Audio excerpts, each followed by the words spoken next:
August ತಿಂಗಳಲ್ಲಿನೇ ರಾಜ್ಯ ಸರ್ಕಾರ ಧರ್ಮಸ್ಥಳದ ಬುರುಡೆ ಪ್ರಕರಣದ ಬಗ್ಗೆ ಎಸ್ಐಟಿಯನ್ನು ರಚನೆ ಮಾಡಿತು. ಅಲ್ಲಿದ ನಂತರ ನಿರಂತರವಾದಂತಹ ತನಿಖೆ ನಡೀತಾ ಬಂದಿದೆ. ಆದರೆ ಈ ತನಿಖೆಯ ಸಂದರ್ಭದಲ್ಲಿ ಅನೇಕ ಅನುಮಾನಗಳು ವ್ಯಕ್ತವಾಗಿದ್ದಾವೆ. ಒಂದು, ತನಿಖೆ ಶುರುವಾಗೋದಕ್ಕಿಂತ ಪೂರ್ವದಲ್ಲಿದ್ದಂತಹ ಅನುಮಾನಗಳು, ಅದಾದ ನಂತರ ತನಿಖೆ ಶುರುವಾದ ನಂತರ ಹೊಸದಾಗಿ ಬಂದಿರುವಂತಹ ಅನುಮಾನಗಳು. ಯಾಕಂದ್ರೆ ಯಾವ ದೂರುದಾರ, ಯಾವ ಮಾಸ್ಕ್ ಮ್ಯಾನ್ ಅಂತ ಹೇಳಿ ಕರೆಸ್ಕೊಂಡಿದ್ದಂತಹ ಚಿನ್ನಯ್ಯ, ಆತನೇ ಕಡೆಗೆ ಆರೋಪಿ ಕೂಡ ಆದ, ಆತನನ್ನೇ ಜೈಲಿಗೆ ಕಳಿಸಲಾಯಿತು. ಇದೆಲ್ಲ ಒಂದು ಕಡೆ ಆದರೆ, ಆ ಮಾಸ್ಕ್ ಮ್ಯಾನ್ ಆಗಿದ್ದಂತಹ ಚಿನ್ನಯ್ಯನ ಬೆನ್ನಿಗೆ ನಿಂತಿದ್ರು ಅನ್ನುವಂತಹ ಕಾರಣಕ್ಕಾಗಿ 4 ವಿರುದ್ಧವೂ ಕೂಡ FIR ದಾಖಲಾಗಿತ್ತು. ಅವ್ರನ್ನ ವಿಚಾರಣೆಗೆ ಕರೆದ್ರೆ ಅವರು ಈಗ ಹೈಕೋರ್ಟ್ಗೆ ಬಂದು ಅರ್ಜಿನ ಹಾಕೊಂಡಿದ್ದಾರೆ. ಇಲ್ಲ, ನಮಗೆ ರಿಲೀಫ್ ಕೊಡಬೇಕು ಅಂತ ಕೇಳ್ತಾ ಇದ್ದಾರೆ. ಆದರೆ ಏನೇನು ನಡೀತಾ ಇದೆ ಇದು ಈ ಪ್ರಕರಣದಲ್ಲಿ ಅನ್ನೋದನ್ನು ನಿಮಗೆ ವಿವರವಾಗಿ ತೋರಿಸ್ತಾ ಹೋಗ್ತೀನಿ. ಹೈಕೋರ್ಟ್ನಲ್ಲಿ ಈ ಬುರುಡೆ ಪ್ರಕರಣ ಇವತ್ತು ಬಂದಿದೆ. ಧರ್ಮಸ್ಥಳದ ಬುರುಡೆ ಪ್ರಕರಣದಲ್ಲಿ ತಿಮ್ರೋಡಿ ಟೀಮ್ ಹೈಕೋರ್ಟ್ಗೆ ಮೊರೆ ಹೋಗಿದೆ. ಅದೇ ಈ ಪ್ರಕರಣಕ್ಕೆ ಸಂಬಂಧಪಟ್ಟಂತೆ ಇದೇ ಮೊದಲ ಬಾರಿಗೆ ಅವರು ಈಗ ಹೈಕೋರ್ಟ್ನಲ್ಲಿ ಮೊರೆ ಹೋಗಿದ್ದಾರೆ. ತಮಗೆ ರಿಲೀಫ್ ಬೇಕು ಅಂತ ಹೇಳಿ ಧರ್ಮಸ್ಥಳದ ಪೊಲೀಸ್ ಠಾಣೆಯ FIR ಸಂಖ್ಯೆ 39/2025 ರದ್ದು ಮಾಡಬೇಕು ಅಂತ ಹೇಳಿ ಇವರು ಕೋರಿದ್ದಾರೆ. ಈ ಪ್ರಕರಣದಲ್ಲಿ ಈ ಪ್ರಕರಣಕ್ಕೆ ಸಂಬಂಧಪಟ್ಟಂತೆ ನಮ್ಮನ್ನ ವಿಚಾರಣೆಗೆ ಕರೀತಾ ಇದ್ದಾರೆ. ನಮಗೆ ಈ ಪ್ರಕರಣದಲ್ಲಿ FIR ರದ್ದುಗೊಳಿಸಬೇಕು ಅಂತ ಕೇಳಿದ್ದಾರೆ. ಗಿರೀಶ್ ಮಠಣ್ಣವರ್, ಹಾಗೇನೆ ಮಹೇಶ್ ಶೆಟ್ಟಿ ತಿಮ್ರೋಡಿ, ಟಿ ಜಯಂತ್, ವಿಠಲ್ ಗೌಡ, ಸೌಜನ್ಯಳ ಮಾವ ವಿಠಲ್ ಗೌಡ, ಇವರು 4 ಜನ ಕೂಡ ರಿಟ್ ಅರ್ಜಿಯನ್ನು ಹೈಕೋರ್ಟ್ನಲ್ಲಿ ಹಾಕೊಂಡಿದ್ದಾರೆ. ಈ ಪ್ರಕರಣಕ್ಕೆ ಸಂಬಂಧಿಸಿದಂತೆ ಈಗಾಗಲೇ ವಿಚಾರಣೆಗೆ ಹಾಜರಾಗುವಂತೆ ನೀಡಿರುವಂತಹ ನೋಟಿಸ್ಗಳನ್ನು ರದ್ದು ಮಾಡಬೇಕು ಅನ್ನುವಂತಹ ಮನವಿಯನ್ನು ಕೂಡ ಮಾಡಿದ್ದಾರೆ. ಅಂದರೆ SITಯಿಂದ ತಮ್ಮನ್ನ ವಿಚಾರಣೆಗೆ ಕರೆಯುವಂತಹ ನೋಟಿಸ್ಗಳನ್ನು ರದ್ದು ಮಾಡಬೇಕು. ಆದರೆ ಈಗಾಗಲೇ SIT ಬೇರೆ ಬೇರೆ ಸಂದರ್ಭಗಳಲ್ಲಿ ಇವರುಗಳನ್ನು ಕರೆಸಿ ವಿಚಾರಣೆ ನಡೆಸಿರುವಂಥದ್ದು ಕೂಡ ಇದೆ. ಅದರ ವಿಶೇಷವಾಗಿ ಜಯಂತ್, ಹಾಗೆಯೇ ಗಿರೀಶ್ ಮಠಣ್ಣವರ್ ಮತ್ತು ವಿಠಲ್ ಗೌಡರನ್ನ ಕರೆಸಿ ವಿಚಾರಣೆ ನಡೆಸಿದೆ. ಆದರೆ ಈಗ ಪರ್ಟಿಕ್ಯುಲರ್ ಆಗಿರುವಂಥ FIR ಆಧಾರದ ಮೇಲೆ ಈಗ ವಿಚಾರಣೆಯನ್ನು ನಡೆಸಬೇಕು ಅಂದರೆ ಕರೆಸಿದಾಗ ಇವರು ಈಗ ಹೈಕೋರ್ಟ್ಗೆ ಹೋಗಿ ಅಲ್ಲಿ ಅರ್ಜಿಯನ್ನು ಹಾಕೊಂಡಿದ್ದಾರೆ, ರಿಟ್ ಅರ್ಜಿಯನ್ನು ಹಾಕೊಂಡಿದ್ದಾರೆ. ಕಾನೂನಿನ ಹೋರಾಟವನ್ನು ಅವರು ಕೂಡ ನಡೆಸ್ತಾ ಇದ್ದಾರೆ. ವಿಚಾರಣೆಗೆ ಹಾಜರಾಗುವಂತೆ ಅವರು ಕೊಟ್ಟಿದ್ದಾರೆ. ಆದರೆ ಹೈಕೋರ್ಟ್ನಿಂದ ಈಗ ತಾತ್ಕಾಲಿಕ ರಿಲೀಫ್ ಪಡೆದಿದ್ದಾರೆ ಅರ್ಜಿದಾರರು. ಯಾಕಂದ್ರೆ ಸದ್ಯಕ್ಕೆ ಅವರಿಗೆ ಹೊಸದಾಗಿ ನೋಟಿಸ್ಗಳನ್ನು ಕೊಡಬೇಡಿ ಅನ್ನುವಂತಹ ಸೂಚನೆಯನ್ನು ಮತ್ತು ಬಲವಂತದ ಕ್ರಮ ಬೇಡ ಅನ್ನುವಂತಹ ಸೂಚನೆಯನ್ನ ಹೈಕೋರ್ಟ್ ಕೊಟ್ಟಿದೆ. ಈ ಮೂಲಕ ತಾತ್ಕಾಲಿಕ ರಿಲೀಫ್ ಅರ್ಜಿದಾರರಿಗೆ ಈ ಪ್ರಕರಣದಲ್ಲಿ ಈಗ ಸಿಕ್ಕಿದೆ. ಆದರೆ ಇವತ್ತು ಈ ಪ್ರಕರಣವನ್ನು ನವೆಂಬರ್ 13ರವರೆಗೆ SIT ತನಿಖೆಗೆ ಹೈಕೋರ್ಟ್ ತಡೆಯನ್ನು ಕೂಡ ಕೊಟ್ಟಿದೆ. ಅಂದ್ರೆ ಈ FIR ಮೇಲ್ಗಡೆನ ತನಿಖೆಗೆ ನವೆಂಬರ್ 13ರವರೆಗೆ SIT ತನಿಖೆಗೆ ಹೈಕೋರ್ಟ್ ತಡೆಯನ್ನು ಕೊಟ್ಟಿದೆ. 13ರ ನಂತರ ಮತ್ತೆ ವಿಚಾರಣೆಗೆ ಹೈಕೋರ್ಟ್ ಕೈಗೆತ್ತಿಕೊಳ್ಳುತ್ತೆ. ಇವತ್ತು ಕೋರ್ಟ್ನಲ್ಲಿ ಏನೆಲ್ಲ ನಡೀತು ಹಾಗಾದ್ರೆ ಅನ್ನೋದನ್ನ ನಾವಿಲ್ಲಿ ಗಮನಿಸಬೇಕು. ಬಹಳ ಮುಖ್ಯವಾಗಿ ಬಾಲನ್ ಅವರು ಇವತ್ತು ಅರ್ಜಿದಾರರ ಪರ ವಕೀಲರಾಗಿ ವಿಚಾರಣೆಗೆ ಹಾಜರಾಗಿದ್ರು. ಬಾಲನ್ ಅವರು ಇದರಲ್ಲಿ ತಮ್ಮ ವಾದ ಮಂಡನೆಯ ಸಂದರ್ಭದಲ್ಲಿ SIT ಅವರು ಸತತ 9 ಬಾರಿ ನೋಟಿಸ್ ಅನ್ನು ಕೊಟ್ಟಿದ್ದಾರೆ. ಕಂಟಿನ್ಯೂಸ್ ಆಗಿ 9 ಬಾರಿ ನೋಟಿಸ್ ಅನ್ನು ಕೊಟ್ಟಿದ್ದಾರೆ SIT ಅವರು ಅನ್ನುವಂಥದ್ದನ್ನ ಕೋರ್ಟ್ ಗಮನಕ್ಕೆ ತಂದಿದ್ದಾರೆ, ನ್ಯಾಯಪೀಠದ ಗಮನಕ್ಕೆ ತಂದಿದ್ದಾರೆ. 4 ಅರ್ಜಿದಾರರಿಗೆ ಸೆಕ್ಷನ್ 215 ಅಡಿಯಲ್ಲಿ 35 ನೋಟಿಸ್ಗಳನ್ನು ನೀಡಲಾಗಿದೆ. ಅಂದ್ರೆ ಪ್ರತ್ಯೇಕವಾಗಿ 4 ಅರ್ಜಿದಾರರಿಗೆ ಸೆಕ್ಷನ್ 215 ಅಡಿಯಲ್ಲಿ ತನಿಖೆಗೆ ಸಂಬಂಧಿಸಿರುವಂತಹ ಸೆಕ್ಷನ್ 215 ಅಡಿಯಲ್ಲಿ 35 ನೋಟಿಸ್ಗಳನ್ನು ನೀಡಲಾಗಿದೆ ಅನ್ನುವಂಥದ್ದನ್ನ ಬಾಲನ್ ಅವರು ಕೋರ್ಟಿನ ಗಮನಕ್ಕೆ ತಂದಿದ್ದಾರೆ. ಮತ್ತು 9 ಬಾರಿ ವಿಚಾರಣೆಗೆ ಹಾಜರಾಗಿದ್ರು ಕೂಡ ಪದೇ ನೋಟಿಸ್ಗಳು ಬರ್ತಾ ಇದ್ದಾವೆ. ಈಗಾಗಲೇ ಈ ಅರ್ಜಿದಾರರು ಏನಿದ್ದಾರೆ ಇವರು 9 ಬಾರಿ ವಿಚಾರಣೆಗೆ ಹಾಜರಾಗಿದ್ದಾರೆ SIT ಮುಂದೆ. ಹಾಗಿದ್ರೂ ಕೂಡ ಪದೇ ಇವರಿಗೆ ವಿಚಾರಣೆಗೆ ಬರಬೇಕು ಅಂತ ಹೇಳಿ ನೋಟಿಸ್ಗಳನ್ನ ನೀಡಲಾಗ್ತಾ ಇದೆ ಅನ್ನೋದನ್ನ ಕೋರ್ಟ್ ಗಮನಕ್ಕೆ ತಂದಿದ್ದಾರೆ. ಬೆಳಗ್ಗೆ 10 ಗಂಟೆಯಿಂದ ಮಧ್ಯರಾತ್ರಿವರೆಗೂ ವಿಚಾರಣೆ ಮಾಡ್ತಾರೆ SIT ಅವರು. ಬೆಳಗ್ಗೆ 10 ಗಂಟೆ ಕರೆಸ್ಕೊಂಡ್ರೆ ಮಧ್ಯರಾತ್ರಿವರೆಗೂ ಕೂಡ ಈ ಅರ್ಜಿದಾರರನ್ನ, ಅಂದ್ರೆ ಇವ್ರುಗಳು ಏನಿದ್ದಾರೆ ಮಹೇಶ್ ಶೆಟ್ಟಿ ತಿಮ್ರೋಡಿ ಇರ್ಬೋದು ಅಥವಾ ಗಿರೀಶ್ ಮಠಣ್ಣವರ್ ಇರ್ಬೋದು, ಹಾಗೆ ವಿಠಲ್ ಗೌಡ ಮತ್ತು ಟಿ ಜಯಂತ್, ಇವ್ರುಗಳನ್ನ ಮಧ್ಯರಾತ್ರಿವರೆಗೂ ಕೂಡ ಕೂರಿಸಿ ವಿಚಾರಣೆಯನ್ನ ಮಾಡ್ತಾರೆ ಅನ್ನುವಂಥದ್ದನ್ನ ಕೋರ್ಟ್ ಗಮನಕ್ಕೆ ತಂದಿದ್ದಾರೆ. ಸುಮಾರು 150 ಗಂಟೆಗಳ ಕಾಲ ವಿಚಾರಣೆ ಮಾಡಲಾಗಿದೆ. ಇವರುಗಳನ್ನ ಅಂದಾಜು 150 ಗಂಟೆಗಳ ಕಾಲ ಇದುವರೆಗೆ ವಿಚಾರಣೆ ನಡೆಸಲಾಗಿದೆ. ಅಂದ್ರೆ ಅವರಿಂದ ಏನೇನು ಮಾಹಿತಿಗಳನ್ನ ಕಲೆ ಹಾಕಬಹುದು. 150 ಗಂಟೆ ಅಂತ ಹೇಳಿದ್ರೆ ಬಹಳ ಸುದೀರ್ಘ ಅವಧಿ. ಆ ಅವಧಿಯಲ್ಲಿ ಅವ್ರನ್ನ ಕರೆಸಿ ಅವರ ವಿಚಾರಣೆಯನ್ನ ನಡೆಸಿದ್ದಾರೆ. ಹೀಗಾಗಿ ಅವ್ರಿಗೆ ಅಗತ್ಯವಾಗಿರ್ತಕ್ಕಂಥ ಮಾಹಿತಿಗಳನ್ನ ಪಡ್ಕೊಂಡಿರಬಹುದು ಅನ್ನುವಂತಹ ನಿಟ್ಟಿನಲ್ಲಿ ಈ ವಾದವನ್ನ ಮಂಡನೆ ಮಾಡಲಾಗಿದೆ ಬಾಲನ್ ಅವರ ಕಡೆಯಿಂದ. ವಾಟ್ಸಪ್ ಸೇರಿದಂತೆ ಎಲೆಕ್ಟ್ರಾನಿಕ್ ಮೋಡ್ನಲ್ಲೂ ಕೂಡ ನೋಟಿಸ್ಗಳನ್ನ ರವಾನೆ ಮಾಡಲಾಗಿದೆ. ಅಂದ್ರೆ ಕೇವಲ ಫಿಸಿಕಲಿ ಕೊಟ್ಟಿರುವಂತಲ್ಲ, ಬದಲಿಗೆ ವಾಟ್ಸಪ್ ಮೂಲಕವಾಗಿ ಕೂಡ ನೋಟಿಸ್ಗಳನ್ನು ಕಳಿಸ್ತಾ ಇದ್ದಾರೆ. ವಾಟ್ಸಪ್ ಮೂಲಕವಾಗಿ ನೋಟಿಸ್ ಅನ್ನು ಕೊಟ್ಟು ವಿಚಾರಣೆಗೆ ಬರಬೇಕು ಅಂತ ಹೇಳ್ಕೊಂಡು ಹೇಳ್ತಾ ಇದ್ದಾರೆ. ಹೀಗೆ ಎಲೆಕ್ಟ್ರಾನಿಕ್ ಮೋಡ್ ನಲ್ಲೂ ಕೂಡ ವಿಚಾರಣೆಗೆ ಹಾಜರಾಗಬೇಕು ಅಂತ ಹೇಳಿ ಇವರು ನೋಟಿಸ್ಗಳನ್ನು ಕೊಡ್ತಾ ಇದ್ದಾರೆ ಅಂತ ಹೇಳಿ ಅವರು ಈ ಸಂದರ್ಭದಲ್ಲಿ ದೂರಿದ್ದಾರೆ. ಮತ್ತು ಯಾರು ಆರೋಪಿಗಳೆಲ್ಲ ಆದ್ರೂ ವಿಚಾರಣೆಗೆ ನೋಟಿಸ್ ಕೊಡ್ತಾರೆ. ಅಂದ್ರೆ ಈ FIR ನಲ್ಲಿ ಇವರನ್ನ ಆರೋಪಿಗಳು ಅಂತೇಳಿ ಇವ್ರನ್ನ ಹೆಸರಿಸಿಲ್ಲ, ಹಾಗಿದ್ರೂ ಕೂಡ ಇವರನ್ನ ವಿಚಾರಣೆಗೆ ಬರಬೇಕು ಅಂತ ಹೇಳಿ ನೋಟಿಸ್ ಕೊಡ್ತಾ ಇದ್ದಾರೆ. ಈ ರೀತಿಯಾಗಿ ನೋಟಿಸ್ ಕೊಡುವಂಥದ್ದು ಸಮರ್ಪಕವಾದದ್ದಲ್ಲ ಅಂತ ಅವರು ಪ್ರತಿಪಾದಿಸಿದ್ದಾರೆ, ತಮ್ಮ ವಾದವನ್ನು ಮಂಡನೆ ಮಾಡಿದ್ದಾರೆ.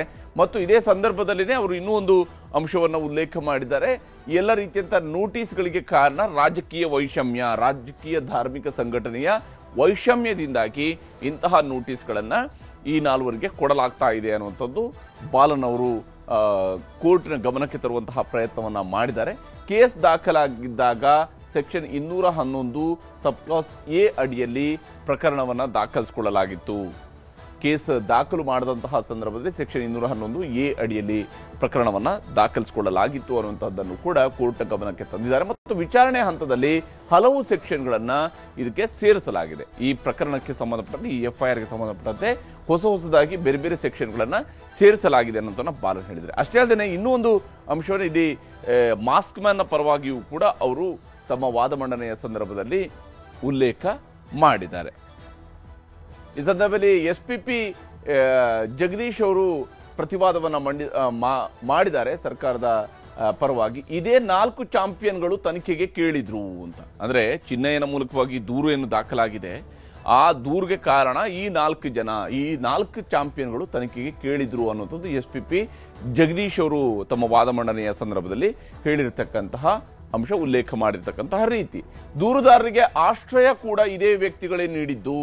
ಅಂದ್ರೆ ಮಾಸ್ಕ್ ಮ್ಯಾನ್ ಯಾರಿದ್ದ ಆತನಿಗೆ ಆಶ್ರಯ ನೀಡಿದಂತವ್ರು ಕೂಡ ಇವರುಗಳೇ.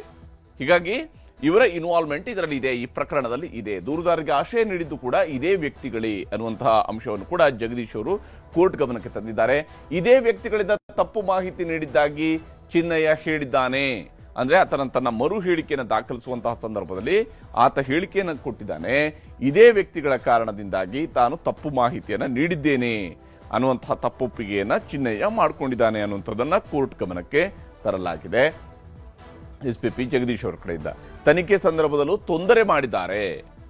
ನಾವು ಈ ತನಿಖೆಯನ್ನ SIT ಅವರು ಮಾಡ್ತಾ ಇರುವ ಸಂದರ್ಭದಲ್ಲಿ ಕೂಡ ಈ 4 ಜನ ತೊಂದರೆಯನ್ನ ಮಾಡಿದ್ದಾರೆ ಅನ್ನುವಂತಹ ಅಂಶವನ್ನ ಜಗದೀಶ್ ಅವರು ಉಲ್ಲೇಖ ಮಾಡಿದ್ದಾರೆ. ನೋಟಿಸ್ಗಳಿಗೆ ಯಾರು ಕೂಡ ಉತ್ತರ ಕೊಡ್ತಾ ಇಲ್ಲ. ಅಂದ್ರೆ ಇವರಿಗೆ ಪದೇ ಪದೇ ನೋಟಿಸ್ ಕೊಟ್ಟರೂ ಕೂಡ ಇವರುಗಳ ಕಡೆಯಿಂದ ಸರಿಯಾದಂತ ಉತ್ತರ ಸಿಗ್ತಾ ಇಲ್ಲ ಅನ್ನುವಂಥದ್ದು SPP ಜಗದೀಶ್ ಅವರು ಮಂಡಿಸಿರ್ತಕ್ಕಂತಹ ಪ್ರತಿವಾದ ಆಗಿತ್ತು. ಆದ್ರೆ ಯಾವಾಗ SPP ಅವರು ಚಿನ್ನಯ್ಯನ ವಿಚಾರವನ್ನ ಪ್ರಸ್ತಾಪಿಸಿದ್ರು, ಆಗ ಬಾಲನ್ ಅವರು ತಮ್ಮ ವಾದದಲ್ಲಿ ವಾಟ್ಸಪ್ನಲ್ಲಿ ನೋಟಿಸ್ ಕೊಟ್ಟಿರುವಂಥದ್ದು ಸರಿಯಲ್ಲ, ಫಿಸಿಕಲಿ ಕೊಡಬೇಕು ಅನ್ನುವಂಥದ್ದನ್ನ ಕೋರ್ಟ್ ಗಮನಕ್ಕೆ ತಂದರು. ಅವರು ವಾಟ್ಸಪ್ ಮೂಲಕವಾಗಿ ನೋಟಿಸ್ ಅನ್ನು ಕಳಿಸೋದಲ್ಲ, ಫಿಸಿಕಲಿ ಅವರು ಕೊಡಬೇಕು. ಯಾಕಂದ್ರೆ ಜಗದೀಶ್ ಅವರು ತಮ್ಮ ವಾದ ಮಂಡನೆ ಸಂದರ್ಭದಲ್ಲಿ ಹೇಳಿದ್ರು ಅವರು ಉತ್ತರ ಕೊಡ್ತಾ ಇಲ್ಲ ನೋಟಿಸ್ ಕೊಟ್ಟರು ಅಂತ, ಅದಕ್ಕೆ ಅವರು ಹೇಳಿದ್ದಾರೆ. ಇನ್ನು ಚಿನ್ನಯ್ಯನ 2ನೇ ಬಾರಿಯ ತಪ್ಪೊಪ್ಪಿಗೆ ಅದನ್ನ ಪರಿಗಣಿಸಬಾರದು ಅನ್ನುವಂತಹ ವಾದವನ್ನು ಕೂಡ ಮಾಡಿದ್ದಾರೆ. ಚಿನ್ನಯ್ಯ ಮಾಡಿರ್ತಕ್ಕಂಥ 2ನೇ ಹಂತದ ತಪ್ಪೊಪ್ಪಿಗೆ ಏನಿದೆ ಅದನ್ನ ಪರಿಗಣಿಸಬಾರದು, ಮೊದಲ ತಪ್ಪೊಪ್ಪಿಗೆಯನ್ನು ಮಾತ್ರ ಪರಿಗಣಿಸಬೇಕು, 2ನೇದನ್ನ ಪರಿಗಣಿಸಬಾರದು ಅನ್ನೋದನ್ನ ಬಾಲನ್ ಅವರು ಕೋರ್ಟ್ ಗಮನಕ್ಕೆ ತಂದಿದ್ದಾರೆ. ಅರ್ಜಿದಾರನನ್ನ ಬಂಧಿಸದಂತೆ ಆದೇಶ ನೀಡಬೇಕು. ಇಲ್ಲಿ ಯಾವ ಅರ್ಜಿದಾರರಿದ್ದಾರೆ, 4 ಮಂದಿ ಈ ಒಂದು FIR ನ ರದ್ದು ಕೋರಿ ಏನೋ ಅರ್ಜಿಯನ್ನು ಸಲ್ಲಿಸಿದ್ದಾರೆ, ಆ ಅರ್ಜಿದಾರರನ್ನ ಬಂಧಿಸದಂತೆ ಆದೇಶವನ್ನು ನೀಡಬೇಕು. ಒಂದು ವೇಳೆ ವಿಚಾರಣೆಗೆ ಹಾಜರಾದ್ರೂ ಕೂಡ ಅವ್ರನ್ನ ಬಂಧಿಸಬಾರದು, ಆ ರೀತಿಯಂತ ಒಂದು ಆದೇಶವನ್ನು ಕೊಡಬೇಕು ಅಂತ ಹೇಳಿ ಕೋರ್ಟ್ಗೆ ಅವರು ಮನವಿ ಮಾಡಿದ್ದಾರೆ. ಅದಕ್ಕೆ ಜಡ್ಜ್ ಅವರು ಕೂಡ ಕೆಲವೊಂದು ಅಂಶವನ್ನ ಪ್ರಶ್ನಿಸಿದ್ದಾರೆ. ನ್ಯಾಯಮೂರ್ತಿ ಮೊಹಮ್ಮದ್ ನವಾಜ್ ಅವರು ಕೇಳಿದ್ದಾರೆ, ಮುಂದಿನ ವಿಚಾರಣೆವರೆಗೂ ಕೂಡ ಮತ್ತೆ ನೋಟಿಸ್ ಅನ್ನ ಕೊಡಬಾರದು, ಈ ಪ್ರಕರಣದಲ್ಲಿ ಮುಂದಿನ ವಿಚಾರಣೆಯನ್ನ ನಾನು ನಡೆಸುವವರೆಗೂ ಕೂಡ ಮತ್ತೆ ಹೊಸದಾಗಿ ನೋಟಿಸ್ ಅನ್ನ ಈ ಅರ್ಜಿದಾರರಿಗೆ ಕೊಡಬಾರದು ಅಂತ ಹೇಳಿದ್ದಾರೆ. ಮತ್ತು ನವೆಂಬರ್ 13ರವರೆಗೆ ತನಿಖೆಗೆ ತಡೆಯನ್ನ ನೀಡಿದ್ದಾರೆ. ಅಂದ್ರೆ ಅಷ್ಟರವರೆಗೆ ಅವರು ತನಿಖೆಗೆ ತಡೆಯನ್ನ ನೀಡಲಾಗಿದೆ. ಧರ್ಮಸ್ಥಳ ಪೊಲೀಸ್ ಠಾಣೆಯ FIR 39/2025 ತನಿಖೆಗೆ ಈಗ ತಡೆಯನ್ನ ಹೈಕೋರ್ಟ್ ಕೊಟ್ಟಿರುವಂತಹ, ಆ ಮೂಲಕವಾಗಿ ತಾತ್ಕಾಲಿಕ ರಿಲೀಫ್ ಅರ್ಜಿದಾರರಿಗೆ ಇಲ್ಲಿ ಸಿಕ್ಕಿದೆ, ತಿಮರೋಡಿ ಮತ್ತು ಟೀಮ್ಗೆ ಸಿಕ್ಕಿದೆ. ಈ ವಿಚಾರಕ್ಕೆ ಸಂಬಂಧಪಟ್ಟಂತೆ ಜಯಂತ್ ಮಾತನಾಡಿದ್ದಾರೆ, ತೋರಿಸ್ತೀನಿ. ಯಾವುದೇ ಕಾರಣಕ್ಕೂ ನಿಮಗೆ ಎಲ್ಲರಿಗೂ ಸೌಜನ್ಯ ಪರ ಹೋರಾಟಗಾರರಿಗೆ ನ್ಯಾಯವಾಗಿ ಸತ್ಯ ಧರ್ಮದಲ್ಲಿ ಹೋರಾಟ ಮಾಡುವ ಎಲ್ಲರಿಗೂ ಹೇಳ್ತೀವಿ, ಯಾವುದೇ ಕಾರಣಕ್ಕೂ ಈ ಹೋರಾಟ ಹಿಂದೆ ಹೋಗೋ ವಿಷಯನೇ ಇಲ್ಲ, ಹೋಗುವುದೇ ಇಲ್ಲ. ಅದು ಮಾತ್ರ ನಿಮಗೆ ಹೇಳ್ತಾ ಇದ್ದೀನಿ. SIT ಅಧಿಕಾರಿಯವರು ಬರುವ ಮುಂಚೆನೇ ನಮ್ಮ ಮನೆ ಮುಂದೆ ಎಲ್ಲ ಮಾಧ್ಯಮವರು ಬಂದು ನಿಂತಿದ್ದಾರೆ. ಅವರಿಗೆ ನೋಡಿ ಬೇಜಾರಾಗ್ತಾ ಇದೆ, ಇದೇನಪ್ಪ ಇದಂತ. ನಮ್ಮ ಮನೆಯವರ ನೋಟಿಸ್ ಅದಕ್ಕೂ ಎಲ್ಲ ವೀಡಿಯೋ ಮಾಡ್ತಾ ಇದ್ದಾರೆ. ಏನೋ ನಾವೇನು ಅಷ್ಟು ದೊಡ್ಡ ದೇಶದ್ರೋಹಿ ಕೃತಿಯನ್ನು ಮಾಡಿದೀವ, ನಾವೇನು ಅತ್ಯಾಚಾರಿಗಳ, ನಾವು ಕೊಲೆಗಳ್ಕರ, ನಾವೇನು ಭೂಕಬಳಿಕೆ ಮಾಡಿ ತಿಂದಿದ್ದೀವ, ಇನ್ನು ಸಮಾಜದಲ್ಲಿ ಓಡಾಡಬಾರ್ದು ಆ ರೀತಿ ಬಿಂಬಿಸೋಕ್ಕೆ ಸ್ಟೇಟ್ಮೆಂಟ್ ಕೊಡ್ತಾ ಇದ್ದಾರೆ. ಜಾಸ್ತಿ ಅಂದರೆ ತಪ್ಪಿಲ್ಲದ್ರು ಇವರು ತಪ್ಪಿಸ್ತಾರಂತೆ ಮಾಡಿ ನಮ್ಮನ್ನೇನಾರು ಜೈಲಿಗೆ ಹಾಕಿದರು, ಮುಂದೆ ಜೈಲಿಗೆ ಹಾಕ್ಬೋದು, ಇಲ್ಲ ದೊಡ್ಡದಂದರೆ ಒಂದು ಮರಣದಂಡ ಸಿಗ್ಬೋದು. ನೋಡಿ, ನಾವು ಎಲ್ಲದಕ್ಕೂ ತಯಾರಾಗಿ ಹಿಡಿದೀನಿ. ಹಾಗೆ ಸಾಯಕ್ಕೂ ರೆಡಿ ಇದ್ದೀನಿ, ಹೋರಾಟಕ್ಕೂ ರೆಡಿ ಇದ್ದೀನಿ. ಯಾವುದೇ ಕಾರಣಕ್ಕೂ ಹಿಂದೆ ಹೋಗುವ ವಿಷಯನೇ ಇಲ್ಲ, ಹೋಗುವುದೂ ಇಲ್ಲ. ಹೀಗೆ ಹೋರಾಟಗಾರರು ತಮ್ಮದೇ ಆದಂಥ ಅಭಿಪ್ರಾಯವನ್ನು ವ್ಯಕ್ತಪಡಿಸ್ತಾ ಇದ್ದಾರೆ. ಮತ್ತೊಂದು ಕಡೆಯಲ್ಲಿ ಸರ್ಕಾರದ ಮಂತ್ರಿಗಳು ಕೂಡ ಇದರ ಬಗ್ಗೆ ಮಾತನಾಡಿದ್ದಾರೆ. ಅವರು ರಿಪೋರ್ಟ್ ಕೊಟ್ಟಿದ್ದಾರಾ ಇದೋ ನನಗೆ ಗೊತ್ತಿಲ್ಲ. ಈ ಹೋಮ್ ಮಿನಿಸ್ಟರ್ದು ಸ್ಟೇಟ್ಮೆಂಟ್ ಇತ್ತು, ನಾನು ರಿಪೋರ್ಟ್ ಜಲ್ದಿ ಕೂಡ ಕೇಳಿದ್ದೀನಿ ಅಂತ ರಿಪೋರ್ಟ್ ಇತ್ತು. ಆ ರಿಪೋರ್ಟ್ ಬರಲಿ, ಆ ರಿಪೋರ್ಟಲ್ಲಿ ಏನಿದೆ ಅಂತ ನಾವು ಗಮನಿಸೋಣ. ಯಾಕಂದರೆ ಏನೇನು ಸತ್ಯಾಂಶ ಇತ್ತು ಅಂತ ನಮಗಿನ್ನ ಗೊತ್ತಿಲ್ಲ. ನಾವು ಮಾಧ್ಯಮದಲ್ಲಿ ಏನು ಬಂದಿದೆ ಅಷ್ಟು ಮಾತ್ರ ಗೊತ್ತಿದೆ. ನಾನು ಯಾವ ಆಫೀಸರ್ಸು ನಾನು ಕೇಳಕ್ಕೆ ಹೋಗಿಲ್ಲ, ನಾನು ಮಾತಾಡಕ್ಕೆ ಹೋಗಿಲ್ಲ. ಒಟ್ಟೊಳಗೆ ನ್ಯಾಯ ಉಳಿಬೇಕು, ಧರ್ಮ ಉಳಿಬೇಕು. ಅಲ್ಲ, ನನಗೂ ಅಷ್ಟೇ ಮಾಹಿತಿ ಇರೋದು. ಸಂಪೂರ್ಣ ಮಾಹಿತಿಯನ್ನು ತಗೊಂಡ ನಂತರ ಪ್ರತಿಕ್ರಿಯೆ ಮಾಡ್ತೇನೆ ನಾನು. ಯಾಕೆಂದರೆ ಇದು ಭಾಳ ಸೆನ್ಸಿಟಿವ್ ಆಗಿರೋದ್ರಿಂದ ವಿಷಯಗಳನ್ನ ತಗೊಂಡೇನೆ ನಾನು ಮಾತಾಡಬೇಕಾಗ್ತದೆ. ಹಾಗಾಗಿ ನಾನು ಹೈಕೋರ್ಟಿಗೆ ಹೋಗಿರೋದು ಗೊತ್ತು, ಆದರೆ ವಿಷಯಗಳು ಬೇರೆ ಬೇರೆ ವಿಷಯಗಳು ಅದಕ್ಕೆ ಸಂಬಂಧಪಟ್ಟಾಗೆ ಮಾಹಿತಿ ತಗೊಂಡ ನಂತರ ಹೇಳ್ತೇನೆ. ನಾವು ನಮ್ಮ ಹತ್ರ SITನವರು ಏನು ಮಾಹಿತಿಯನ್ನು ಸಂಗ್ರಹಣೆ ಮಾಡಿದ್ದಾರೆ ಅದನ್ನೆಲ್ಲವನ್ನು ಕೂಡ ಸಂದರ್ಭ ಬಂದಾಗ ಕೋರ್ಟಿಗೆ ಹೇಳ್ತಾರೆ. ಕೋರ್ಟಿಗೆ ಅವ್ರು ಹೋಗಬಾರ್ದು ಅಂತ ನಾವು ತಡೆಯೋಕ್ಕಾಗೋದಿಲ್ಲ. ಆದರೆ ಅವ್ರಿಗೆ ಹೋದಂಥ ಸಂದರ್ಭದಲ್ಲಿ ಕೋರ್ಟಿಗೆ ಏನು ಮಾಹಿತಿ ಕೊಡಬೇಕು SITನವ್ರು ಕೊಡ್ತಾರೆ. ಯಾಕಂದರೆ ಬಹಳ ವರ್ಷಗಳಿಂದ ಕೂಡ ಅಲ್ಲಿ ಅಪಪ್ರಚಾರ ಆಗ್ತಾ ಇತ್ತು. ಅದಕ್ಕೆ ಧರ್ಮಸ್ಥಳದ ವೀರೇಂದ್ರ ಹೆಗ್ಗಡೆ ಅವರು ಅವರ ಸ್ವಾಗತ ಮಾಡಿ ನಮ್ಮ ರಾಜ್ಯ ಸರ್ಕಾರಕ್ಕೆ, ಸಿದ್ದರಾಮಯ್ಯ ಅವರಿಗೆ ಧನ್ಯವಾದ ಕೂಡ ಸಲ್ಲಿಸಿದರು. ಈಗ ಒಂದು ಕ್ಲಾರಿಟಿ ಬರ್ತಾ ಇದೆ. ಆದರೆ ಬಿಜೆಪಿಯವರು ಇದರಲ್ಲೂ ರಾಜಕೀಯ ಮಾಡ್ತಾರೆ. ನಿಜವಾದ ಧರ್ಮ ರಕ್ಷಣೆ ಮಾಡ್ತಾ ಇರ್ತಕ್ಕಂಥವರು ನಮ್ಮ ಕಾಂಗ್ರೆಸ್ ಪಕ್ಷ, ಕಾಂಗ್ರೆಸ್ ಸರ್ಕಾರ. ಇವರು ಮತಗಳಿಗೋಸ್ಕರ ಧರ್ಮ ರಕ್ಷಣೆ ಮಾಡ್ತೀವಿ ಅಂತ ಹೇಳ್ತಾರೆ. ಆದರೆ ನಿಜವಾದ ಧರ್ಮ ರಕ್ಷಣೆ ಮಾಡ್ತಾ ಇರ್ತಕ್ಕಂಥವರು ನಾವು. ಇನ್ನೊಂದು ಕಡೆಯಲ್ಲಿ ಬಿಜೆಪಿ ಸಂಸದರು ಕೂಡ ಇದರ ಬಗ್ಗೆ ಮಾತನಾಡಿದರು. ಯಾವುದೇ ಒಂದು ಸಾಕ್ಷಿ ಇಲ್ಲದೇನೆ ಮುಖ್ಯಮಂತ್ರಿಗಳು SITಗೆ ಎಲ್ಲಾನು ಕೂಡ ರಚನೆ ಮಾಡೋದಕ್ಕೆ ತೀರ್ಮಾನ ತಗೊಂಡ್ರು. ಯಾವುದೇ ಒಂದು ಪ್ರಕ್ರಿಯೆ ಪಾಲಿಸ್ತೇನೆ ಇದಕ್ಕೆ ಅನುಮತಿ ಕೊಟ್ಟರು. ಅಂತ್ಯದಲ್ಲಿ ಅದು ಒಳ್ಳೇದಾಯ್ತು, ಯಾಕಂದ್ರೆ ಸತ್ಯವನ್ನು ಆಚೆ ಬಂತು. ಅದೇ ಅಂತೆ ಇವಾಗ ಅವ್ರ ಕೇಸನ್ನೇ ವಾಪಸ್ ತಗೊಂಡಿದ್ದಾರೆ. ಏನು ಕಾನೂನು ನೋಡೋಣ, ಏನು ಪ್ರಕ್ರಿಯೆ ಇದೆ ನೋಡಿ. ಅಂತ್ಯದಲ್ಲಿ ನಮ್ಗೆಲ್ಲರಿಗೂ ಕೂಡ ಈ ಒಂದು ಮೂಲತಃ ಏನು ಕೇಸ್ ಇತ್ತು, ಸೌಜನ್ಯದ ಒಂದು ಕೇಸ್ನಲ್ಲಿ, ನಂತರ ಇದೇನೇನು ಆಚೆಗೆ ಬಂದಿದೆ, ತಾರ್ಕಿಕ ಅಂತ್ಯವರೆಗೂ ಹೋಗಬೇಕಾಗಿದೆ. ನ್ಯಾಯ ಸಿಗುವಂಥ ಕೆಲಸದಲ್ಲಿ ನಾವೆಲ್ಲರೂ ಒಂದೇ ಒಂದು ಅಭಿಪ್ರಾಯದಲ್ಲಿದ್ದೀವಿ. ಆ ನ್ಯಾಯ ಬುರ್ಡೆ ಗ್ಯಾಂಗಿನ ವಿಷಯದಲ್ಲಿ ಸರ್ಕಾರ ಪ್ರಥಮದಲ್ಲೇ ಎಡವಟ್ಟು ಮಾಡಿಕೊಂಡಿದೆ. ಯಾರಾದರೂ ಬಂದು ಒಂದು ತಕರಾರು ಅರ್ಜಿ ಕೊಟ್ಟರಂದ್ರೆ, ಒಂದು ಅಲಿಗೇಷನ್ ಮಾಡಿದ್ರಂದ್ರೆ ಸಂಬಂಧಪಟ್ಟಂಥ ಪೊಲೀಸ್ ಸ್ಟೇಷನ್ಗೆ ಹೋಗಿ ಅಲ್ಲಿ FIR ಮಾಡಿಸಪ್ಪ, ಅಲ್ಲಿ ಅರ್ಜಿ ಕೊಡು ಅಂತ ಹೇಳಿ ಕಳಿಸ್ಬೇಕು. ಯಾವನೋ ಒಬ್ಬ ಹಾದಿ ಹೋಗವ, ಬೀದಿ ಹೋಗವ ಬಂದು ಅರ್ಜಿ ಕೊಟ್ಟರೆ SIT ರಚನೆ ಮಾಡ್ತೀರಿ, COD ಕೊಡ್ತೀರಿ ಅಂದು ವಿಶೇಷ ತಂಡ ರಚನೆ ಮಾಡ್ತೀರಿ ಅಂದ್ರೆ ಸರ್ಕಾರದೇ ದುರುದ್ದೇಶ ಅದ. ಸರ್ಕಾರದ ಇಲ್ಲಿ ಹಾದಿಲಿ ಹೋಗುವವರು ಬೀದಿಲಿ ಹೋಗುವವರೆಗೂ ಕೂಡ ಈ ದೇಶದಲ್ಲಿ ಅಧಿಕಾರ ಇದೆ. ಯಾಕಂದ್ರೆ ನಮ್ಮ ದೇಶದ ಸಂವಿಧಾನದಲ್ಲಿ ಹಾದಿಲಿ ಹೋಗೋವರೆಗೂ, ಬೀದಿಲಿ ಹೋಗೋವರೆಗೂ, ಬೀದಿಲಿ ನಿಂತಿರೋವರೆಗೂ ಎಲ್ರಿಗೂ ಕೂಡ ಒಂದೇ ರೀತಿಯಂತ ನ್ಯಾಯಯುತವಾದಂಥ ಅಧಿಕಾರಗಳಿದ್ದಾವೆ. ಅದರ ಬಳಕೆ ಆಗಿದೆ. ಆದರೆ ಸರ್ಕಾರ ತನ್ನ ವಿವೇಚನೆಯನ್ನು ಬಳಕೆ ಮಾಡಬೇಕಾಗತ್ತೆ, ಯಾವುದೇ ರೀತಿಯಂಥ ನಿರ್ಧಾರಗಳನ್ನು ಕೈಗೊಳ್ಳುವಾಗ ಅನ್ನೋದು ಅಷ್ಟೇ ಪ್ರಮುಖವಾಗಿರುತ್ತದೆ ಹೊರತು ಹಾದಿಲಿ ಹೋಗೋರು, ಬೀದಿಲಿ ಹೋಗೋರು ಕೊಟ್ಟಿರುವಂಥ ಅರ್ಜಿಯನ್ನು ಏಕಾಏಕಿ ತಗೊಳ್ಳೇಬಾರದು ಅಂತೇಳಿ ಎಲ್ಲೂ ಕೂಡ ಲಿಖಿತವಾಗಿರುವಂಥದ್ದಲ್ಲ. ಮತ್ತು ಭಾರತದ ಸಂವಿಧಾನದಲ್ಲಿ ಇದಕ್ಕೆ ಕೂಡ ಅವಕಾಶ ಆಗಿದೆ. ಯಾಕೆಂದರೆ ಎಲ್ಲರೂ ಕೂಡ ಸರ್ವ ಸಮಾನರಿರುವಂಥದ್ದು, ಸಮಾನತೆ ಅನ್ನುವಂಥದ್ದು ಇರುವಂಥದ್ದು ನಮ್ಮ ದೇಶದಲ್ಲಿ, ಸಮಾನ ಹಕ್ಕುಗಳು ಇರುವಂಥದ್ದು ನಮ್ಮ ದೇಶದಲ್ಲಿ ಅನ್ನೋದನ್ನು ನಾವು ಮರಿಬಾರ್ದು. ರಾಜ್ಯದಲ್ಲಿ ನಾಯಕತ್ವ ಬದಲಾವಣೆ, ಸಿಎಂ ಬದಲಾವಣೆಗಳ ಚರ್ಚೆ ನಡೀತಾ ಇರುವಾಗಲೇ ಸದ್ದಿಲ್ಲದೆ ಸಂಪುಟಕ್ಕೆ ಸರ್ಜರಿ ಮಾಡೋದಕ್ಕೆ ತಯಾರಿ ಶುರುವಾದಂತೆ ಕಾಣ್ತಾ ಇದೆ. ಸರ್ಕಾರಕ್ಕೆ 2.5 ವರ್ಷ ತುಂಬುತ್ತಾ ಇದ್ದಂತೆಯೇ ಕಾಂಗ್ರೆಸ್ನ ಮತ್ತಷ್ಟು ಶಾಸಕರಿಗೆ ಮಂತ್ರಿ ಭಾಗ್ಯ ಕೊಡೋದಕ್ಕೆ ಕಾಂಗ್ರೆಸ್ ಹೈಕಮಾಂಡ್ ಮುಂದಾದಂತೆ ಕಾಣ್ತಾ ಇದೆ. ಇದುವೇ ಇವತ್ತಿನ ಪಂಚಾಯಿತಿಯ ಮೊದಲ ಸುದ್ದಿ. ಯಾರು ಔಟ್, ಯಾರು ಇನ್. ಸದ್ಯಕ್ಕೆ ಸಿಎಂ ಕುರ್ಚಿ ಬದಲಾವಣೆಯ ಬಗ್ಗೆ ಮಾತ್ರ ಅಲ್ಲ, ಸಂಪುಟದಲ್ಲಿರುವ ಸಚಿವರುಗಳ ಬದಲಾವಣೆಯ ಬಗ್ಗೆಯೂ ಕೂಡ ಚರ್ಚೆ ಬಹಳ ಜೋರಾಗಿ ನಡೀತಾ ಇದೆ.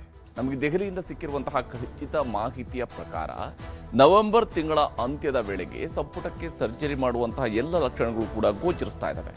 ಹಾಗಾದ್ರೆ ಸಂಪುಟಕ್ಕೆ ಸರ್ಜರಿ ಮಾಡೋದಿದ್ರೆ ಯಾವೆಲ್ಲ ಸಚಿವರುಗಳನ್ನ ಸಂಪುಟದಿಂದ ಹೊರಗಡೆ ಕಳಿಸ್ತಾರೆ ಮತ್ತು ಯಾವ ಆಧಾರದಲ್ಲಿ ಕಳಿಸ್ತಾ ಇದ್ದಾರೆ, ಇದು ಬಹಳ ಮುಖ್ಯ ಆಗುತ್ತೆ. ಹಾಗೂ ಸಮುದಾಯವಾರು, ಪ್ರಾದೇಶಿಕವಾರು ಯಾರು ರಿಪ್ಲೇಸ್ ಆಗಬಹುದು, ಯಾರ್ಯಾರ ಹೆಸರು ಸಂಪುಟದಿಂದ ಹೊರ ಹೋಗಬಹುದಾಗಿರುವಂತವರ ಪಟ್ಟಿಯಲ್ಲಿದೆ, ಯಾರ್ಯಾರ ಹೆಸರು ಸಂಪುಟಕ್ಕೆ ಸೇರಬಹುದಾಗಿರುವಂತವರ ಪಟ್ಟಿಯಲ್ಲಿದೆ ಅನ್ನೋದನ್ನು ಕೂಡ ನಿಮಗೆ ಒಂದು ವಿವರವಾದಂತಹ ವರದಿಯ ಮೂಲಕವಾಗಿ ತೋರಿಸ್ತೀನಿ ಇವತ್ತಿನ ಪಂಚಾಯಿತಿಯ ಮೊದಲ ಸುದ್ದಿಯಲ್ಲಿ. ಯಾರು ಔಟ್, ಯಾರು ಇನ್ ಅನ್ನೋದರ ಬಗ್ಗೆ. ಇನ್ನು ಇವತ್ತಿನ ಪಂಚಾಯಿತಿಯ ಎರಡನೇ ಸುದ್ದಿ, SIT ನೋಟಿಸ್ಗೆ ಬ್ರೇಕ್. ಧರ್ಮಸ್ಥಳದಲ್ಲಿ ಬುರುಡೆ ಪ್ರಕರಣದ ಬೆನ್ನತ್ತಿರುವಂತಹ SIT ಈಗಾಗಲೇ ತನಿಖೆಯನ್ನ ಬಹಳ ವಿಸ್ತಾರವಾಗಿ ಮಾಡ್ತಾ ಬಂದಿತ್ತು. ಯಾವ ಸ್ವರೂಪದಲ್ಲಿ ಇಲ್ಲಿ ಮಾಸ್ಕ್ ಮ್ಯಾನ್ ತೋರಿಸಿದಂತಹ ಜಾಗಗಳಲ್ಲಿ ಗುಂಡಿಯನ್ನು ತೋಡಿ ಅಲ್ಲಿ ಏನೂ ಸಿಗದೇ ಇದ್ದಾಗ ಕಡೆಗೆ ಆ ಮಾಸ್ಕ್ ಮ್ಯಾನ್ ನನ್ನೇ ಹಿಡಿದು ಒಳಗಡೆ ಹಾಕಲಾಯಿತು, ಆತನ ಮೇಲೆ ಪ್ರಕರಣವನ್ನು ದಾಖಲಿಸಲಾಗಿದೆ. ಇದೆಲ್ಲ ಒಂದು ಕಡೆಯಲ್ಲಿ ನಡೀತಾ ಇರುವಾಗಲೇ ಮಾಸ್ಕ್ ಮ್ಯಾನ್ಗೆ ನೆರವು ನೀಡಿದಂಥವರು ಅನ್ನುವ ಕಾರಣಕ್ಕಾಗಿ ತಿಮರೋಡಿ ಮತ್ತು ಟೀಮ್ ವಿರುದ್ಧವೂ ಕೂಡ ಅವ್ರಿಗೂ ಕೂಡ ನೋಟಿಸ್ ಮೇಲೆ ನೋಟಿಸ್ ಕೊಟ್ಟು ವಿಚಾರಣೆಗೆ SIT ಕರೀತಾ ಇತ್ತು. ಇದರ ನಡುವೆ ತಿಮರೋಡಿ, ಗಿರೀಶ್ ಮಠಣ್ಣ ಅವರು ಸೇರಿದಂತೆ 4 ವಿರುದ್ಧ FIR ಕೂಡ ದಾಖಲಿಸಿ ವಿಚಾರಣೆಗೆ ಹಾಜರಾಗುವಂತೆ ಸೂಚಿಸಿತ್ತು. ಇದರಿಂದಾಗಿ ಸಹಜವಾಗಿಯೇ ಇವರಿಗೆ ಬಂಧನದ ಭೀತಿ ಎದುರಾಗಿತ್ತು. ಧರ್ಮಸ್ಥಳ ಪೊಲೀಸ್ ಠಾಣೆಯಲ್ಲಿ ದಾಖಲಾಗಿದ್ದಂತಹ FIR ಅನ್ನು ಪ್ರಶ್ನಿಸಿ ಹೈಕೋರ್ಟ್ಗೆ ಅರ್ಜಿಯನ್ನು ಸಲ್ಲಿಸಿದ್ದಾರೆ ಮಹೇಶ್ ಶೆಟ್ಟಿ, ತಿಮರೋಡಿ ಮತ್ತು ತಂಡ. ಈಗ ಅವರಿಗೆ ಹೈಕೋರ್ಟ್ನಲ್ಲಿ ತಾತ್ಕಾಲಿಕ ರಿಲೀಫ್ ಸಿಕ್ಕಿದೆ. ಅಂದರೆ ಹೊಸದಾಗಿ ನಿಮಗೆ ನೋಟಿಸ್ ಅನ್ನ ಕೊಡಬಾರ್ದು, ಅವರುಗಳಿಗೆ ನೋಟಿಸ್ ಕೊಡಬಾರ್ದು ಅನ್ನುವಂತಹ ಒಂದು ತಾತ್ಕಾಲಿಕ ರಿಲೀಫ್ ಅನ್ನ ನೀಡಲಾಗಿದೆ ಒಂದು 10 ದಿವಸಗಳ ಕಾಲಕ್ಕೆ. ಅದರ ಬಗ್ಗೆ ಕೂಡ ವಿವರವನ್ನು ನೀಡ್ತೀನಿ. ಇವತ್ತು ಕೋರ್ಟಲ್ಲಿ ಏನೇನಾಗಿದೆ ಅನ್ನೋದನ್ನು ಕೂಡ ನಿಮಗೆ ತೋರಿಸ್ತೀನಿ ಇವತ್ತಿನ ಪಂಚಾಯಿತಿಯ ಎರಡನೇ ಸುದ್ದಿಯಲ್ಲಿ. ಈಗ ಮೊದಲ ಸುದ್ದಿಯ ಕಡೆಗೆ ಹೋಗೋಣ. ಬಹಳ ಮುಖ್ಯವಾಗಿ ಯಾರು ಔಟ್, ಯಾರು ಇನ್ ಅನ್ನೋದರ ಬಗ್ಗೆ. ರಾಜ್ಯ ಸರ್ಕಾರದಲ್ಲಿ ಮುಖ್ಯಮಂತ್ರಿ ಬದಲಾವಣೆಯ ಬಗ್ಗೆ ಬಹಳ ದೊಡ್ಡ ಚರ್ಚೆ ನಡೀತಾ ಇದೆ. ನವೆಂಬರ್ 20ರ ನಂತರ ಶಿವಕುಮಾರ್ ಅವರು ಮುಖ್ಯಮಂತ್ರಿ ಆಗಬಹುದು ಅನ್ನೋದ್ರ ಬಗ್ಗೆ ಕೂಡ ಚರ್ಚೆಗಳಾಗ್ತಾ ಇದ್ದಾವೆ.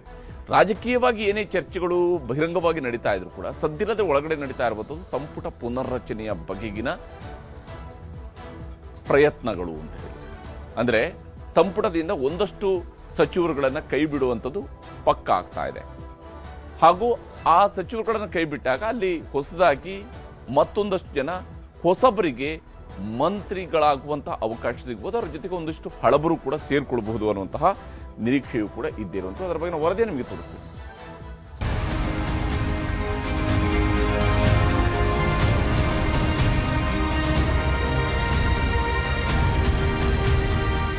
ರಾಜ್ಯದಲ್ಲಿ ನವೆಂಬರ್ ಕ್ರಾಂತಿಯ ಚರ್ಚೆಯ ಬೆನ್ನಲ್ಲೇ ಸಂಪುಟಕ್ಕೆ ಸರ್ಜರಿಯ ಖಚಿತ ಸುಳಿವು ಸಿಕ್ಕಿದೆ. ಸರ್ಕಾರಕ್ಕೆ 2.5 ವರ್ಷ ತುಂಬುತ್ತಿದ್ದಂತೆ ಸಂಪುಟ ಪುನರಚನೆಗೆ ಸಿದ್ಧತೆಗಳು ನಡೆದಿವೆ.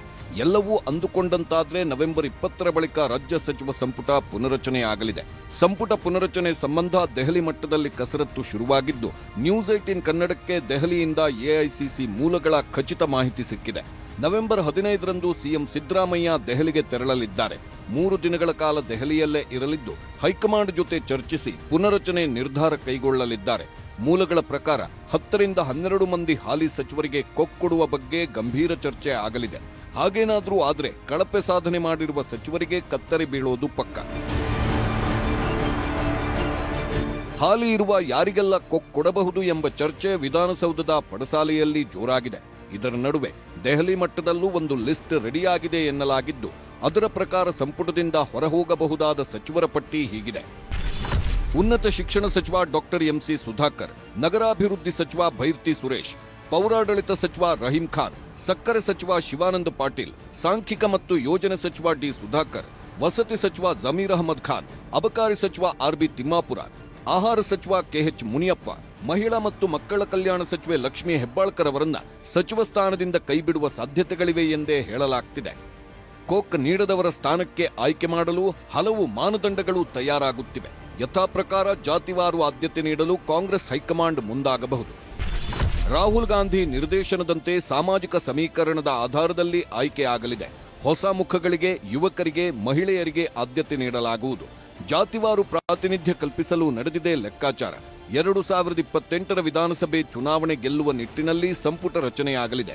ಸಂಪುಟ ಪುನರಚನೆ ಮಾತ್ರವಲ್ಲ, ಪಕ್ಷ ಸಂಘಟನೆಯಲ್ಲೂ ಬದಲಾವಣೆಯಾಗಲಿದೆ ಎಂದೇ ಹೇಳಲಾಗ್ತಿದೆ. ಪಿಸಿಸಿ ಅಧಿಕಾರ ಹಂಚಿಕೆಯಲ್ಲೂ ಮಹತ್ವದ ಬದಲಾವಣೆಯ ಸುಳಿವು ನ್ಯೂಸ್ 18 ಕನ್ನಡಕ್ಕೆ ದೆಹಲಿಯ ಕಾಂಗ್ರೆಸ್ನ ಉನ್ನತ ಮೂಲಗಳಿಂದ ಸಿಕ್ಕಿದೆ. ಇದರ ನಡುವೆ ಸಂಪುಟ ಸೇರಲು ಡಜನ್ಗಟ್ಟಲೆ ಕಾಂಗ್ರೆಸ್ ಶಾಸಕರು ತುದಿಗಾಲಲ್ಲಿ ನಿಂತಿದ್ದಾರೆ.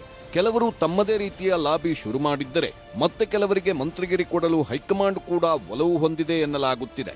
ಹಾಗಾದ್ರೆ ಯಾರಿಗೆಲ್ಲ ಮಂತ್ರಿಗಿರಿ ಸಿಗುತ್ತೆ ಅನ್ನೋ ಕುತೂಹಲ ಇದೀಗ ಎಲ್ಲರಲ್ಲೂ ಎದ್ದಿದೆ. ಬೆಳಗಾವಿಯಿಂದ ಲಕ್ಷ್ಮಣ ಸವದಿ ಸಂಪುಟ ಸೇರ್ಪಡೆ ಸಾಧ್ಯತೆಗಳಿವೆ.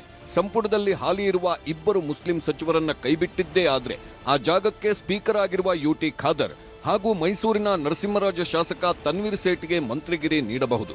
ಇನ್ನು ಆಹಾರ ಸಚಿವ ಕೆಎಚ್ ಮುನಿಯಪ್ಪರನ್ನ ಕೈಬಿಟ್ಟು ಮಗಳು ಕೆಜಿಎಫ್ ಶಾಸಕಿ ರೂಪಾ ಶಶಿಧರ್ ಅವರಿಗೆ ನೀಡುವ ಲೆಕ್ಕಾಚಾರಗಳೂ ನಡೆದಿವೆ. ವಾಲ್ಮೀಕಿ ಹಗರಣದಿಂದಾಗಿ ಸಚಿವ ಸ್ಥಾನ ಕಳೆದುಕೊಂಡಿರುವ ಬಿ ನಾಗೇಂದ್ರ ಅವರಿಗೆ ಮತ್ತೆ ಮಂತ್ರಿಗಿರಿ ನೀಡುವ ಸಾಧ್ಯತೆಗಳಿವೆ. ಇವರ ಜೊತೆಗೆ ಒಕ್ಕಲಿಗ ಕೋಟಾದಲ್ಲಿ ಬೆಂಗಳೂರಿನ ವಿಜಯನಗರ ಕ್ಷೇತ್ರದ ಶಾಸಕ ಎಂ ಕೃಷ್ಣಪ್ಪ ಹಾಗೂ ಅರಸೀಕೆರೆ ಶಾಸಕ ಶಿವಲಿಂಗೇಗೌಡರ ಹೆಸರುಗಳು ಮುಂಚೂಣಿಯಲ್ಲಿವೆ. ಆದರೆ ಸಂಪುಟದಿಂದ ಕೈಬಿಟ್ಟಿರುವ ಕೆಎನ್ ರಾಜಣ್ಣ ಅವರನ್ನ ಮತ್ತೆ ಸಚಿವ ಸ್ಥಾನಕ್ಕೆ ಸೇರಿಸಿಕೊಳ್ಳುವುದು ಅನುಮಾನ ಎಂದೇ ಹೇಳಲಾಗ್ತಿದೆ. ಇದರ ನಡುವೆ ನವೆಂಬರ್ 7ರಂದು ಸಿಎಂ ಸಿದ್ದರಾಮಯ್ಯ ಸೇರಿದಂತೆ ಹಲವರಿಗೆ ಡಿನ್ನರ್ ಕೂಟ ಏರ್ಪಡಿಸಲಾಗಿದೆ. ಆದರೆ ಊಟಕ್ಕೂ ರಾಜಕಾರಣಕ್ಕೂ ಸಂಬಂಧವಿಲ್ಲ ಅಂತಾರೆ ಸಚಿವರು. ಅದರಲ್ಲಿ ವಿಶೇಷ ಏನಿದ್ರೆ ಏನಿಲ್ಲ. ತುಮಕೂರಲ್ಲಿ ಶಾಸಕರು ಮಾಜಿ ಮಂತ್ರಿ ಮನೆಗೆ ಹೋಗೋದು ವಿಶೇಷ ಏನಿಲ್ಲ. ಹೋಗಿರ್ಬೋದು, ಹೋಗ್ತಾ ಇರ್ಬೋದು. ಅದಕ್ಕೆ ಅಂಥದ್ದೇನು ವಿಶೇಷ ಅಂತ ಹೇಳೋದಿಲ್ಲ. ಎಲ್ಲರೂ ಯಾರ ಶಾಸಕರ ಮನೆಗೆ ಸ್ವಾಭಾವಿಕ ಊಟಕ್ಕೆ ಹೋಗ್ತಾರೆ ಅಥವಾ ಮುಂಚೆನೇ ಹೋಗ್ತಾರೆ, ಫಂಕ್ಷನ್ಗಿಂತ ಮುಂಚೆ. ಯಾವ ಔತಣ ಕೂಟ ಅಲ್ಲ ರೀ. ಪ್ರತಿ ಸಾರಿ ತುಮಕೂರಿಗೆ ಬಂದಾಗ ಅದು ಹೈವೇನಲ್ಲೇ ಅವ್ರ ಮನೆ ಇದೆ, ನಮ್ಮ ಮನೆಗೆ ಊಟಕ್ಕೆ ಬನ್ನಿ ಸರ್ ಅಂತ ಕರೀತಾರೆ. ಆಯ್ತು ಅಂತ ನಾವೆಲ್ಲ ಹೋಗಿ ಊಟ ಮಾಡ್ತೀವಿ ಅಷ್ಟೇ. ಈ ಸಾರಿನೂ ಕೂಡ 7ನೇ ತಾರೀಕು ಮಾನ್ಯ ಮುಖ್ಯಮಂತ್ರಿಗಳು ಬರ್ತಾ ಇದ್ದಾರೆ. ರಾಜಣ್ಣ ಅವರು ಹೋಗಿ ಹೇಗಿದ್ರು ಬರ್ತಾ ಇದ್ದಾರೆ, ಮಾಮೂಲಿ ನಮ್ಮ ಮನೆಗೆ ಊಟಕ್ಕೆ ಬರ್ಬೇಕಲ್ಲ, ಬಂದ್ಬೇಕು ಅಂತ ಕೇಳಿದ್ರು. ಅದಕ್ಕೆ ಬರ್ತೀನಿ ಅಂತ ಹೇಳಿದ್ದಾರೆ. ಸಹಜವಾಗಿ ಊಟಕ್ಕೆ ಕರೆದಿದ್ದಾರೆ, ಅದಕ್ಕೆ ಒಪ್ಕೊಂಡಿದ್ದಾರೆ. ಎಲ್ಲರೂ ಹೋಗ್ತೀವಿ, ನಾವೆಲ್ಲ ಹೋಗ್ತೀವಿ. ಸಂಪುಟ ಪುನರಚನೆ ಅನ್ನೋವಾಗಲೇ ಹಲವು ಸಚಿವರು ಇದೀಗ ದೆಹಲಿಗೆ ಹೋಗುತ್ತಿದ್ದಾರೆ. ಇಲಾಖೆ ಕೆಲಸಗಳಿಗೆ ದೆಹಲಿಗೆ ಹೋಗಿದ್ದರೂ ಕೂಡ ಮಿನಿಸ್ಟರ್ ಪಟ್ಟ ಉಳಿಸಿಕೊಳ್ಳೋ ಸರ್ಕಸ್ ಅಂತಾನೆ ಹೇಳಲಾಗ್ತಿದೆ. ಮೊನ್ನೆ ದೆಹಲಿಗೆ ಹೋಗಿದ್ದ ಆರೋಗ್ಯ ಸಚಿವ ದಿನೇಶ್ ಗುಂಡೂರಾವ್ ವಿವರಣೆ ನೀಡಿದ್ದು ಹೀಗೆ. ನೋಡಿ, ನಾವು ಅಲ್ಲಿ ಬೇರೆ ಯಾವುದೋ ಒಂದು ಪೊಲಿಟಿಕಲ್ ಇಶ್ಯೂಸ್ಗೆ ನಾವು ದೆಹಲಿಗೆ ಹೋಗ್ತಾ ಇರ್ತೀವಿ, ಬರ್ತಾ ಇರ್ತೀವಿ. ನೀವು ಯಾಕೆ ಹೋದ್ರಿ ಅಂತ ನೀವು ಕೇಳೋಕ್ಕಾಗೋದಿಲ್ಲ ನಮ್ಮನ್ನ, ಅಲ್ವಾ?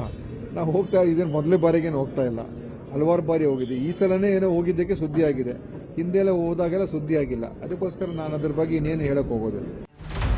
ಹೀಗೆ ಒಂದೆಡೆ ಸರ್ಕಾರದಲ್ಲಿ ಕ್ಯಾಬಿನೆಟ್ ಪುನರಚನೆ ಬಗ್ಗೆ ಚರ್ಚೆಗಳು ನಡೆಯುತ್ತಿದ್ರೆ, ಮತ್ತೊಂದೆಡೆ ಇಂದು ನಡೆದಿರುವ ಸಚಿವ ಸಂಪುಟ ಸಭೆಯಲ್ಲಿ ಸಚಿವರ ನಡುವೆಯೇ ಮಾತಿನ ಸಮರ ನಡೆದಿದೆ.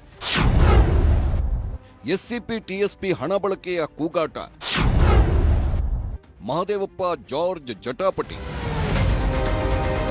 ಸಿಎಂ ಸಿದ್ದರಾಮಯ್ಯ ನೇತೃತ್ವದಲ್ಲಿ ನಡೆದ ಸಚಿವ ಸಂಪುಟ ಸಭೆಯಲ್ಲಿ ಸಮಾಜ ಕಲ್ಯಾಣ ಸಚಿವ ಡಾಕ್ಟರ್ ಎಚ್.ಸಿ. ಮಹದೇವಪ್ಪ ಹಾಗೂ ಇಂಧನ ಸಚಿವ ಕೆಜೆ ಜಾರ್ಜ್ ಮಧ್ಯೆ ಮಾತಿನ ಚಕಮಕಿಯೇ ನಡೆದಿದೆ. ಗಂಗಾ ಕಲ್ಯಾಣ ಯೋಜನೆಗೆ ಪಂಪ್ಸೆಟ್ ಸರಬರಾಜು ಮಾಡಲು ಎಸ್ಸಿಪಿ ಟಿಎಸ್ಪಿ ಹಣ ಕೊಡುತ್ತಿಲ್ಲ ಎಂದು ಜಾರ್ಜ್ ವಿರುದ್ಧ ಮಹದೇವಪ್ಪ ರೇಗಾಡಿದ್ರು. ಸಿಎಂ ಸಮ್ಮುಖದಲ್ಲೇ ಮಹದೇವಪ್ಪ ಮತ್ತು ಜಾರ್ಜ್ ಜಟಾಪಟಿ ನಡೆದಿದೆ. ಎಸ್ಸಿಪಿ ಟಿಎಸ್ಪಿ ಹಣ ಬಳಕೆ ವಿಚಾರವಾಗಿ ಮಹದೇವಪ್ಪ ಕೂಗಾಡಿದ್ದಾರೆ. ಮಹದೇವಪ್ಪ ಆಕ್ರೋಶ ಕಂಡು ಸಂಪುಟ ಸಹೋದ್ಯೋಗಿಗಳು ಕೂಡ ಕಕ್ಕಾಬಿಕ್ಕಿಯಾಗಿದ್ದಾರೆ. ನೇರವಾಗಿ ಸಿಎಂಗೂ ಹೇಳದೆ ಸಂಪುಟ ಸಹೋದ್ಯೋಗಿಗಳ ಮೇಲೆ ಸಿಟ್ಟು ಹೊರಹಾಕಿದ್ದಾರೆ. ಜಾರ್ಜ್ ಅವರೇ, ಏನ್ ಅಂದ್ಕೊಂಡಿದ್ದೀರಿ? ಎಸ್ಸಿಪಿ ಟಿಎಸ್ಪಿ ಹಣ ಆಗಿರೋದು ಯಾಕೆ ಅಂದ್ಕೊಂಡಿದ್ದೀರಿ? ಹಣ ಬೇರೆ ಕಡೆ ಬಳಕೆ ಮಾಡ್ತಿದ್ದೀರಾ? ಸಮುದಾಯಕ್ಕೆ ಅನ್ಯಾಯ ಆಗ್ತಿದೆ. ನಾನು ಎದ್ದು ಹೊರಟೇ ಬಿಡ್ತೇನೆ. ಆದರೆ ಸಚಿವರ ಜಟಾಪಟಿ ವಿಚಾರವಾಗಿ ಮಾತನಾಡಿದ ಸಚಿವ ಎಚ್.ಕೆ. ಪಾಟೀಲ್, ಸೌಹಾರ್ದಯುತವಾಗಿ ಮಾತುಕತೆ ನಡೆದಿದೆ. ಎಸ್ಸಿಪಿ ಟಿಎಸ್ಪಿ ಯೋಜನೆ ಇರೋದೇ ಆ ಸಮುದಾಯದ ಅಭಿವೃದ್ಧಿಗೆ, ಅದರ ವಿನಿಯೋಗಕ್ಕೆ ಹಣ ಬಳಕೆಯಾಗುತ್ತೆ. ಸರ್ಕಾರವು ಅದನ್ನೇ ಮಾಡಿದೆ ಎಂದು ಸಮರ್ಥಿಸಿಕೊಂಡಿದ್ದಾರೆ.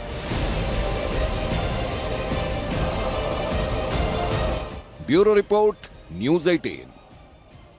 ಹೀಗೆ ಈ ವಿಚಾರಕ್ಕೆ ಸಂಬಂಧಪಟ್ಟಂತೆ ಈಗಾಗಲೇ ಯಾರು ಔಟ್ ಆಗ್ತಾರೆ, ಯಾರು ಇನ್ ಆಗ್ತಾರೆ ಅನ್ನೋ ಕುತೂಹಲ ಇದ್ದೇ ಇದೆ. ಇದರಲ್ಲಿ ಬಹಳ ಮುಖ್ಯವಾಗಿ ಸಚಿವರುಗಳ ಪರ್ಫಾರ್ಮೆನ್ಸ್ ಬಗ್ಗೆ, ಪಕ್ಷದ ಸಂಘಟನೆಯಲ್ಲಿ ಅವರ ಕೊಡುಗೆ ಬಗ್ಗೆ, ಮತ್ತೆ ಕೆಲವು ಸಚಿವರುಗಳಂತೂ ಇದ್ದಾರೋ ಇಲ್ಲೋ ಅಂತ ಹೇಳಿ ಗೊತ್ತಾಗದೇ ಇಲ್ಲ.